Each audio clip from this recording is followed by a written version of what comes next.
ിലുള്ള N പൊൻതാരമേ, അങ്ങൻ മനമിൽ വരുന്നതെന്നാ മുത്ത് ഹബീബിന്റെ വരവും കാത്ത് ഈ പാപി നാളെന്നി കാത്തിരിപ്പാൻ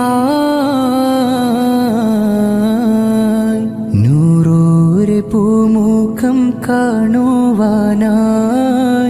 സൗഭാഗ്യമെന്നീല തരുമോ മുല്ലേ.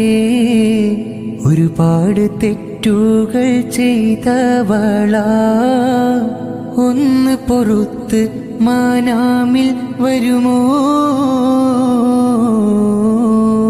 മദീനയിലുള്ള എൻ പൊൻതാരമേ, അങ്ങൻ മനമിൽ വരുന്നതെന്നാ മുത്ത് ഹബീബിന്റെ വരവും കാത്ത് ഈ പാപി നാളെന്നി കാത്തിരിപ്പാൻ